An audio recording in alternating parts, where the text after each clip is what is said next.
Guys, good morning. So 30 days চ্যালেঞ্জের আজকে হচ্ছে ডে 7। ইনি এখনও ঘুমোচ্ছে। আমি উঠে গেছিলাম, দেন ফ্রেশ হয়ে গেছিলাম ছাদে, দেন লাঞ্চ কমপ্লিট করে দিয়ে আমি আবার শুয়ে পড়েছিলাম। তোমার একটা জিনিস দেখাই, দেখো। আমি এক্ষুনি মামাকে ডাকবো, কিন্তু সাড়া দেবে না। কিন্তু যে বলবো ছাদে যাবি, তখন দেখবি। দাঁড়াও মাম্মাম, ছাদে যাবো, ছাদে যাবো, ছাদে যাবো, ছাদে যাবো, ছাদে যাবো। হ্যাঁ, এখন হাত দেবে তো। দাও হাতটা, দাও দেখি, তোমার হাতটা দেখি, দাও হাত দাও, দাও হাত দাও, হাত দাও, হ্যাঁ দাও। Very good, very good, good good good good good good. সাথে যেতে হবে তো? হ্যাঁ, কান খাড়া করে। ওই হাতটা দাও, ওই হাতটা দাও। হাত চারটা বলিনি, ওই হাতটা দাও। হ্যাঁ হ্যাঁ, ভেরি গুড।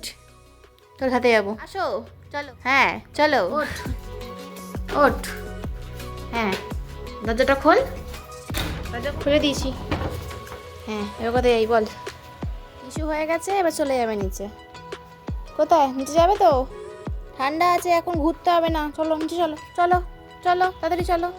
ছাদে নেমে এসে আমি কফি আর মামামের দুধ বিস্কিট বানাই, ওকে খাওয়াই, and yeah, that's it for the day. চলো, বাই।